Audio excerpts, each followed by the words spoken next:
ہم نے ہی سب سے پہلے ملک کی مکمل آزادی کی مانگ کی۔ انگریزوں بھارت چھوڑو کا نعرہ سب سے پہلے ہم نے ہی بلند کیا۔ ہم نے ہی گاندھی جی کو مہاتما کے خطاب سے نوازا۔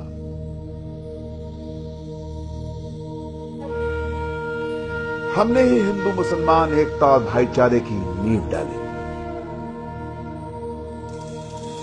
پاکستان بنانے کا ہم نے سختی سے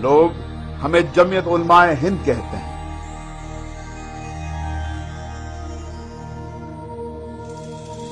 ہم جیتی جاگتی ایک مثال ہیں بھارت کی انیکتا میں ایکتا کی۔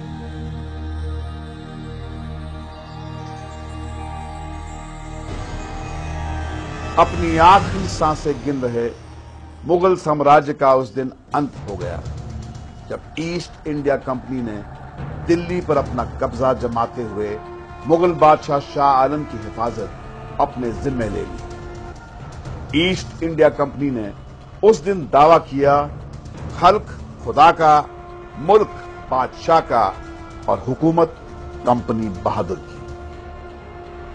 اس کے جواب میں دلی کے شاہ عبد العزیز نے مسلم علماء کی طرف سے ایک فتویٰ جاری کر کے کہا ملک غلام ہو گیا ہے، ملک کو آزادی دلانا اب ہماری ذمہ داری ہے۔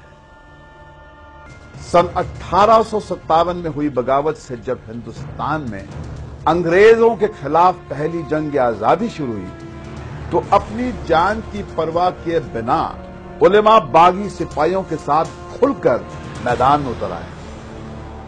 ایسٹ انڈیا کمپنی نے یہ اعلان کیا کہ جہاں بھی مولوی ملے پکڑو اور مار ڈالو۔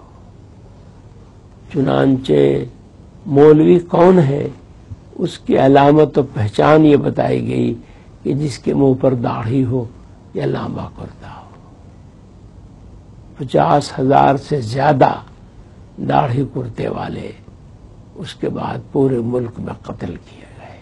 دلی اور اس کے قرب و جوار میں جہاں علماء کا گڑھ ہوا کرتا تھا، بڑے بڑے علماء پائے جاتے تھے اور بڑے بڑے کام ہوتے تھے، ان علاقوں میں یہ پوزیشن ہو گئی تھی کہ لوگ اپنی میت کو لے کر گاؤں گاؤں گھومتے تھے کہ شاید فلاں گاؤں میں 12 علماء تھے، شاید کوئی وہاں مل جائے۔ وہاں پہنچتے تو کوئی نہیں، دوسرے گاؤں میں گئے، تیسرے میں گئے، اور جب لاش میں سے بدبو اٹھنے لگتی تھی تو بنا جنازے کے دفن کرتے تھے۔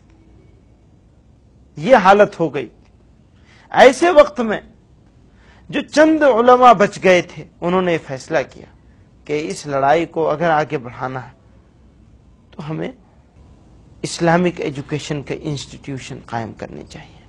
اور اس کے 10 سال کے بعد 1867 میں 67 میں دیوبند میں ایک چھوٹا سا مدرسہ شروع کیا گیا، ایک طالب علم ایک استاد، اور اس مدرسے کے وہ پہلے طالب علم تھے جن کو دنیا شیخ الہند مولانا محمود حسن دیوبندی کے نام سے جانتی ہے، جنہوں نے وہ ریشمی رومال کی تحریک چلائی اور راجہ مہندر پرتاپ کو اس کا صدر بنایا افغانستان کی گورنمنٹ ان ایگزائل کا، اور گاندھی جی کو مہاتما کا خطاب دلوایا اور آزادی کی لڑائی میں گاندھی جی کو لیڈر بنوایا۔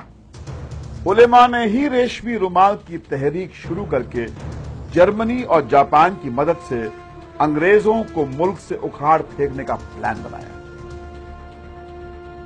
بدقسمتی سے انگریزوں کو ان کے ارادوں کا پتہ چل گیا اور علماء ایک بار پھر انگریزوں کی آنکھ کی کرکری بن گئے۔ پورے ملک میں سینکڑوں علماء گرفتار کر لیے گئے۔